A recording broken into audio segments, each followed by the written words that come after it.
Hello children, I'm very happy to meet you all through this video.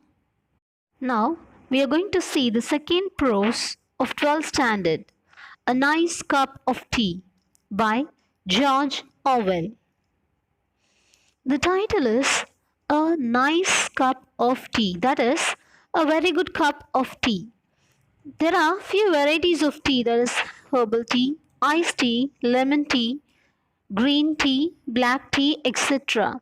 You might have tasted few varieties.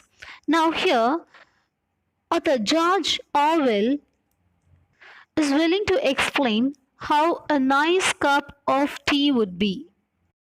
Now, let us know about the author. Eric Arthur Blair, better known by his pen name George Orwell, was an English novelist, essayist, journalist, and critic whose work is marked by clear prose, awareness of social inequity, opposition to totalitarianism. That is, totalitarianism means government that prohibits opposition parties, and candid support of democratic socialism. Orwell wrote literary criticism, poetry, fiction, and polemical journalism. Polemical means a writer who argues in opposition to others. Now let us see the outline. That is, in this prose, George Orwell highlights the distinctive features of preparing a nice cup of tea. Okay, now let us get into the lesson. George Orwell says that lack of important points about tea preparation in cookery book seems curious to the author. He says that it is important to include a tea recipe in cookery books because it is a part of civilization in England, Ayr, Australia and New Zealand. And the best way of tea making creates violent disputes. Here he gives 11 golden rules for preparing a nice cup of tea. First of all, one should use Indian or Ceylonese tea. The author prefers Indian tea. According to the author, the phrase a nice cup of tea refers to Indian tea. The second golden rule in the preparation of tea is that the tea should be made in small quantities in china or earthenware teapot. He says that army tea tastes of grease or whitewash because they are prepared in big pots.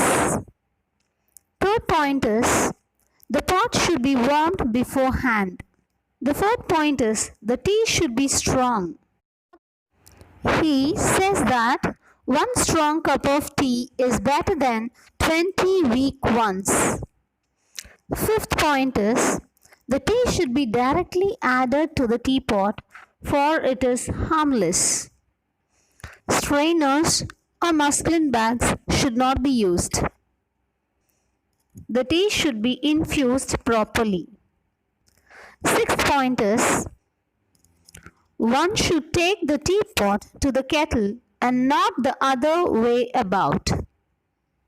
That is, while pouring water, the teapot should be taken to the kettle and the hot water should be poured from the kettle to the teapot.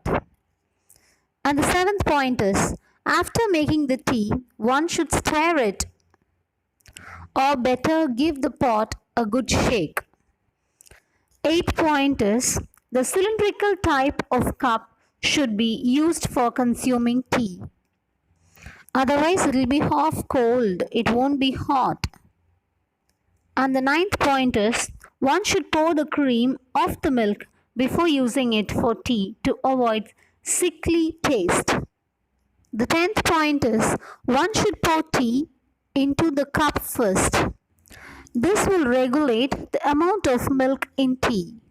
That is, if we add tea first in the cup, we will reduce the amount of milk so that the tea would be stronger.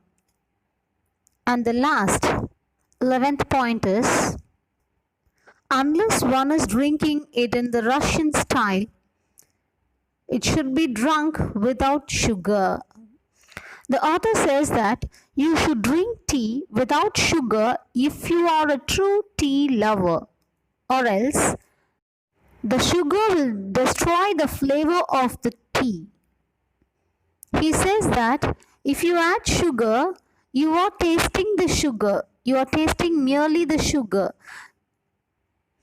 He says that adding sugar to tea is equal to adding pepper or salt in tea. The author has mentioned that the controversial points are not comprehensive, but they are enough to show how minute the tea preparation is. He says that though two of his points are generally agreed by the public, there are at least 4 points which are controversial, that is, arguable. Thus, in this prose, the author highlights the distinctive features of preparing a nice cup of tea. You may write the moral as, tea preparation is an art. Thank you.